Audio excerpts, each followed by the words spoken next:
Hey guys, how are you? It's Tara Stiles. Welcome to Ask Tara Tuesdays. So every Tuesday, if you've been following this sort of Tuesday video blog I've been doing, I put up on the Facebook page query for questions. If you have any questions, feel free to ask. If you don't have any questions, that's fantastic. We can ask you some questions. If you have all the answers, that's great too. I just usually have more questions, so it's just a fun conversation starter that we've been up to. So I will cut myself off at 10 minutes because I think 10 minutes is about the length of a video blog that, if it goes on a little bit longer, it gets a little bit really long. Okay, so I've got about 30 questions here, so I'll go through and we'll see what happens. Okay, if I don't answer your question, I might make another video blog if I have time today. If not, feel free to ask it again, and we'll keep on going every Tuesday. Okay, so Kristen Marie Haynes, I want to know if you had any Halloween candy last night, and what is your favorite? Actually, last night I was at the studio doing the yoga. I led a class. We had a lot of fun, and so it was just kind of a typical day. I did have some ice cream last night. I have this new ice cream. It's coconut instead of dairy, so that was really good. But no typical Halloween candy, no like Twix bars or Reese's Pieces or anything like that. But I try to keep it, if it's the sweet stuff, try to keep it pretty natural and pretty organic and healthy. So, keeps me functioning optimally. So what kind of Halloween candy did you guys have? Let me know if you OD'd or had a bunch or had anything that was good and healthy and just tasted good. Okay, so Ashley Haggerty, how did you get into yoga? See, I think I've answered this one before, but probably not on, sorry, I got something in my eye, probably not on the video blog. I was kind of a different kid, I guess, but I think all kids are very connected, connected to where we came from and all that before we were born into the planet. So I was always interested in thinking about all these kinds of things. So since I was a little kid, I would meditate in the woods. I grew up in the middle of nowhere. I'd go to the woods and sit in trees and breathe and do all that stuff. I was really interested in math and the cosmos and how everything worked. I was always interested in the environment and how the planet worked. So I was sort of doing yoga before I knew it was yoga and physical and mental and spiritual, all of that practice, before I knew it was a thing that you could call it, besides just communicating with the universe, which is what, I still sort of think yoga is with, more of a vocabulary now. But I started doing actual physical practice of yoga when I was a teenager in this ballet program I was in. There was a yoga man there who was very cool. And I was like, oh my gosh, I think that's what I've been doing when I was little. So I sort of really connected with that. And my ballet teacher at the time, Roy Foster, who's a big mentor of mine still and a great friend, and also used to dance with American Ballet Theater and has been doing yoga for a long time and now teaching yoga for a long time also. So he gave me the book. He saw my interest and he gave me the book Autobiography of a Yogi by his inspirational teacher Yogananda. So that was my first sort of exposure into a history of yoga and other yogis in the past. So yeah, that's sort of the brief my personal history of getting into this stuff. Okay, so Bradley Christopher Everson, what is the key to picking up hot yoga girls? Well, Bradley, the first thing you have to do in order to pick up a hot yoga girl is go to a yoga class and take a look around. Try not to be too creepy about it, but cool thing is, at my studio, Strala in New York, there's a lot of interesting people. People become friends. I try to discourage dating at the studio a little bit because, it could be fine for a little bit, and then if you guys break up and it's like upsetting and awkward, and then, we have to communicate, okay, so-and-so is going to these classes and so-and-so is going to these classes, we have to make sure the paths don't meet and there's extra friends and things like that. But, I have a different point of view because I run a yoga studio.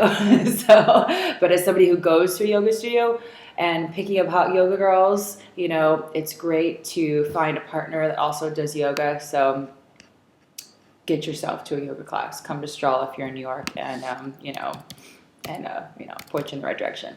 Okay, Carlos. Hey, Carlos, what's up? Yoga for bipolar disorder is, yoga. So bipolar disorder, it's all of these kind of mental ailments, if you want to call them disease or I don't really like the word disease because it seems so like limiting in a way. But if there's something you can do about it, yoga definitely helps. I mean, that's one of the things I've learned. One of the many things I learned researching my new book, Yoga Cures, is if yoga doesn't cure it, it helps you deal with it. It helps you deal with the state of things, how they are, and it also helps to gain perspective on things. So practicing regularly is the main thing that you can do to keep that ease, to find that calm, and to stay centered. So a lot of breathing techniques I think are great for mental conditions and mental states, and even just general stress and anxiety. So I love alternate nostril breathing. I think if you can cultivate a regular meditation practice where you get up every morning and you sit for 10 minutes and that's it, you sit and breathe and observe, I think that would be fantastic for people who suffer from bipolar, and also just everybody in general. Meditate. Okay, where am I at? I'm at 6 minutes already. Oh my gosh. Okay. Alicia, a couple of questions, and Alicia, there you go. Alicia I'm the worst with last names. Fonskia and AHO. Alicia AHO. Ho. I don't know if I said that right. Okay. Aho, maybe. That's a cool name. Okay, so rheumatoid arthritis, yes. I actually talked to my friend Tao about this. She's 93 and deals with a lot of older people, a lot of just people in general. And Shane Fonda, my friend, also caters to boomers and seniors, I think, which is a huge underserved market with health, fitness, wellness, yoga, all of it in general. You sort of things can start to go wrong in these periods of life, and also things are starting to go wrong earlier. A lot of people coming into the studio in their late 20s and 30s already have all of these crazy problems, which is totally curable and preventable, can be prevented. But if you have arthritis, a lot of things to do. Tao always shows this nice thing you can do with creating space in the fingers. She does this every single day, and she does peacock pose on her fingertips with her wrist backwards. So she does this as a nice mobility thing to do with your hands and with your wrist. So I would say doing this, anything that creates a little bit of gentle movement in the joints, a lot of seated side openers when you have one leg out to the side and you open things up. Obviously it depends on where the arthritis is, but getting the entire body moving is a good thing. Another thing you can do is have your hands on the ground, raise your palms, keep your whole knuckles flat. So 10 times up and down. There you go. If you were to show like that, let me see. Yeah. There's on the ground. So like, little sticky, there's like my hand. Okay. So like 10 times like that. If you're on all fours, hands and knees. Doesn't work so well, which is when you're sitting down, to the side, to the inside. And then another one, if you're on your hands and knees, turn one wrist around and then the other one roll around for a little while, a little bit of time, lots of paying attention. I did a whole video on yoga for the wrists, and that's a nice thing to do. So hopefully that helps. If it doesn't help, let me know, and I can find some more things for you. Okay. All right. Allison, do you have any recommendations for prenatal yoga, either certain poses for the DVD, YouTube instructors, etc.? Yes, prenatal yoga. There's quite a few people that come to Strala that are pregnant, which is exciting. So one thing to focus on is paying attention, and also focusing on when you're not pregnant anytime. If it doesn't feel good, don't do it. In the very, very, very first stages of when you find out you're pregnant, try to avoid really deep, kind of intense twists. I try to avoid that all the time because I think it's a little bit harsh on the body. It's just through what I found, my own experimentation. But if you're comfortable doing inversions, go ahead and do inversions. If it's your first time with yoga, I'd probably want to stay away from things that you haven't tried before. But when it comes to going upside down and things where you could fall out of and just cause stress on your body. But gentle yoga is great. There's a bunch of videos I have here on yoga for beginners, yoga for less stress, hip openers. Hip openers are great. Anything you can do in a squat, lying down on your back with the bottoms of your feet together and knees apart.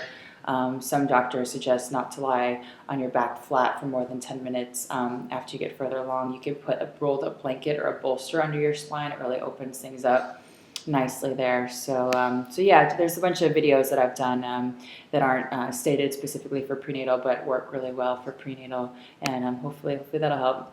I'll only do a prenatal yoga DVD if I'm actually pregnant myself. But if that happens, I'll let you guys know, and I'm sure you guys can give me a lot of advice too. Maybe a couple years. Give me a couple years always. All right. Okay. Whole other topic. All right. Deep Van Dev, no response. That's your question, no response? Okay. I'm sorry if I didn't answer your question last time, but let me know what your question is. Okay, Leslie Thompson. Hi, Tara. In some complex yoga, you mentioned eating M&Ms and a yogurt treat. Yes, I did. How do you manage your candy intake? Sometimes, like Halloween, I just gorge, which is okay sometimes. Any advice or reassurance?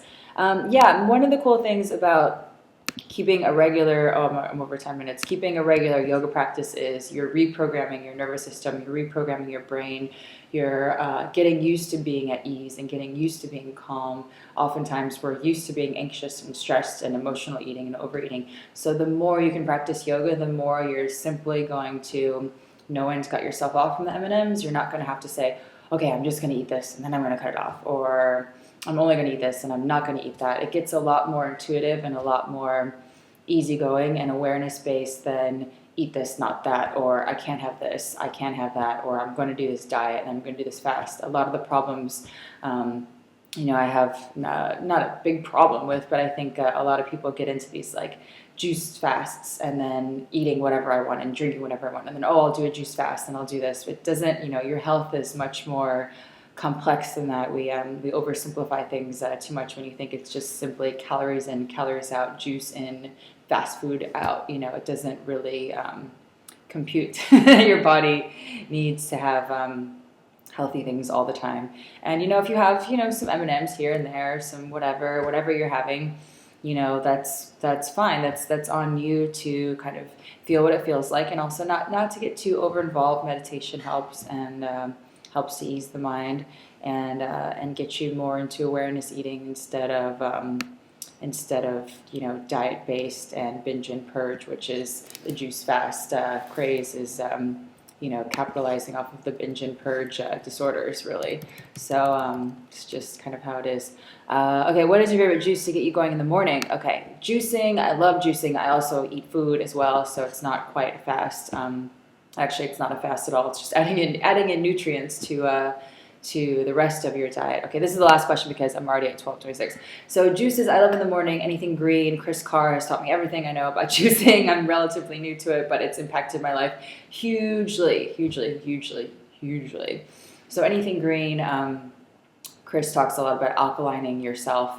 Kind of getting yourself off the sweets and the sugars and the oils and the kind of bad fats, the fast foody fats, and back on your alkaline things. So a juice that I really love is kale, cucumber, some celery, and some carrot. That's good. And ginger and everything. I always put ginger in the juices. So try that one out. Fall time, I like to put, this is more of like a treat juice to me. Like it feels like a dessert almost. Carrot, apple, and ginger. It's like candy. So yeah, I think once you get your taste buds sort of realigned and re-centered and off the addictions of the typical, the SAD diet, the typical American diet, and we sort of get back to what makes us feel really good, and back to things that come from the garden and things that come from trees and all this stuff. So makes sense, but we get away from it in our fast food culture lives. So all right, we're at almost 14 minutes.